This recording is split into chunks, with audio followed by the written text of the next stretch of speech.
Did you know that some of the most emotionally intelligent people are also the most exhausted? Not from doing too much, but from thinking too much. It's 2 a.m. You're replaying a conversation from 3 days ago, analyzing every word, every pause, every possible meaning. And the worst part? You know you're overthinking, but knowing doesn't stop it. Your mind is a browser with 47 tabs open, each one running a different simulation of something that might go wrong. This isn't a character flaw. It's a specific cognitive configuration, one that comes with extraordinary pattern recognition and extraordinary exhaustion. And here's what psychology reveals. Your brain isn't broken. It's doing exactly what it was trained to do. The problem is, it won't turn off. So, what's actually happening in your brain, why it develops, and what it really means about who you are? Your brain has two systems that should work independently but don't. One is the default mode network, your brain's background processor that activates during rest. Second is the prefrontal cortex, part of your brain that is responsible for planning and analysis. In most people, these systems take turns, rest mode or analysis mode. For you, they're wired together. Research shows that overthinkers have unusually strong connectivity between these two regions. Your resting brain is connected to your analytical brain, which means you're analyzing even when you're trying to rest. Your DMN doesn't create pleasant mind wandering. It creates analysis loops. One thought triggers another, which triggers a question, which triggers a possibility, which triggers a worry, which triggers more analysis. And the spiral never ends because the systems that should be separate are fused together. Psychologists call this specific state maladaptive rumination. It's not just thinking. It's a cognitive loop where the mind circles back to the same thoughts repeatedly, usually around uncertainty or social mistakes.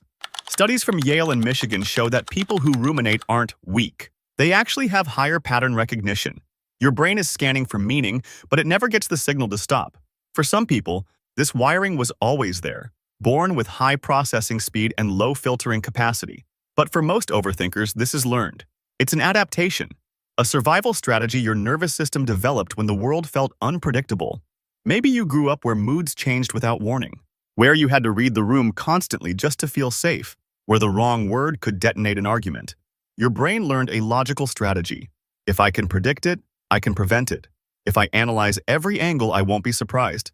If I prepare for every possibility, I won't get hurt. That strategy worked. It kept you safe. But now your brain won't turn it off. The danger is gone, but the defense system is still running 24/7. Neuroscience calls this hypervigilance, a smart nervous system doing exactly what it was trained to do. People say you think too much. You take too long to take a decision. You're not indecisive. You see too many variables. Someone asks where you want to eat dinner.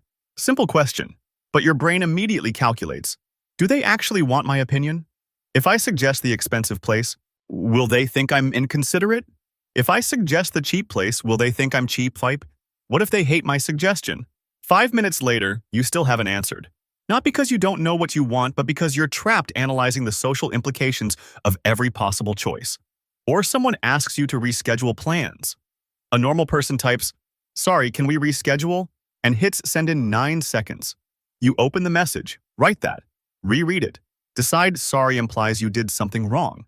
Rewrite it without sorry. Worry that sounds cold. Add it back. Stare at the word reschedule, wondering if it sounds presumptuous. Write 3 completely different versions. 25 minutes later, you send something almost identical to the original. Then immediately reread your own message, wondering if it landed okay. This is your anterior cingulate cortex, the part responsible for error detection, in overdrive. It's scanning for social mistakes that don't exist yet. Research shows overthinkers aren't socially incompetent. They're hypercompetent. They see social dynamics so clearly that they can't stop analyzing them. Here's why just stop overthinking doesn't work, and why every time someone told you that, it made things worse. Psychologist Daniel Wegner ran an experiment. He told participants, "Don't think of a white bear." They managed it briefly, but the moment the suppression lifted, the thought came back harder than if they'd never tried to push it away. The suppression created a rebound, which means every time you've told yourself to stop overthinking, you are neurologically setting yourself up for the thoughts to flood back worse than before. Your brain doesn't respond to "don't think about it." It responds to redirection, and that's a crucial difference. Here's the insight most people miss. You don't overthink everything. You overthink what you care about. Random decisions? Easy. what to eat tonight, whatever. But the relationships, the choices that feel loaded with consequence, that's where everything stalls. Your overthinking maps almost exactly onto what you value, who you love, who you want to be seen as, what you're afraid of losing. Your anxiety knows what you care about. It's just communicating it in the worst way imaginable. Because here's the biological reality. Your brain is still scanning for a threat that dissolved years ago. You're applying survival-level threat detection, designed to spot predators, to a text message. Your brain treats a difficult email the same way it would treat genuine danger.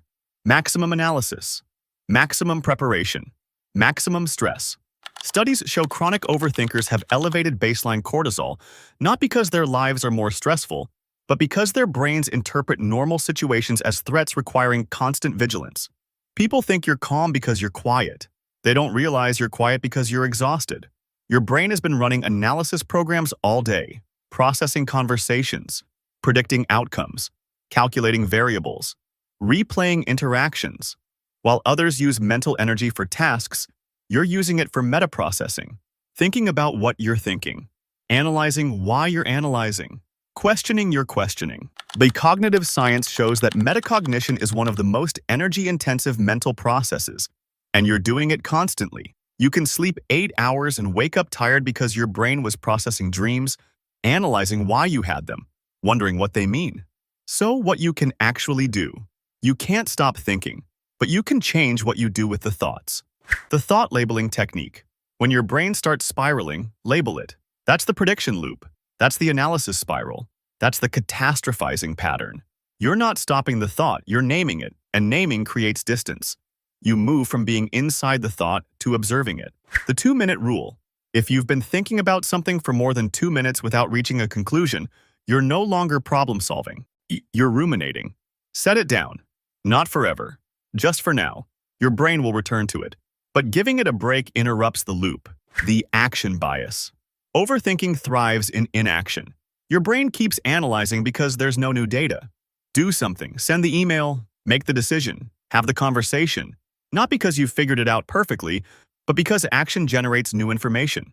And new information stops the prediction spiral. The goal isn't to stop thinking.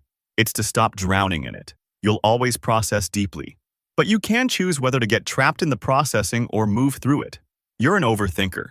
And that's a brain that sees patterns others miss, predicts outcomes others don't consider, and processes at a depth most people can't access. The thinking is real. The exhaustion is real. But here's the reframe that changes everything. Your brain isn't malfunctioning. It's a smart nervous system that learned to stay alert in a world that once felt uncertain. The challenge isn't to stop the thinking. It's to teach that mind, gently, that it's finally safe enough to rest. I'll be sharing more videos like this on psychology and self-understanding.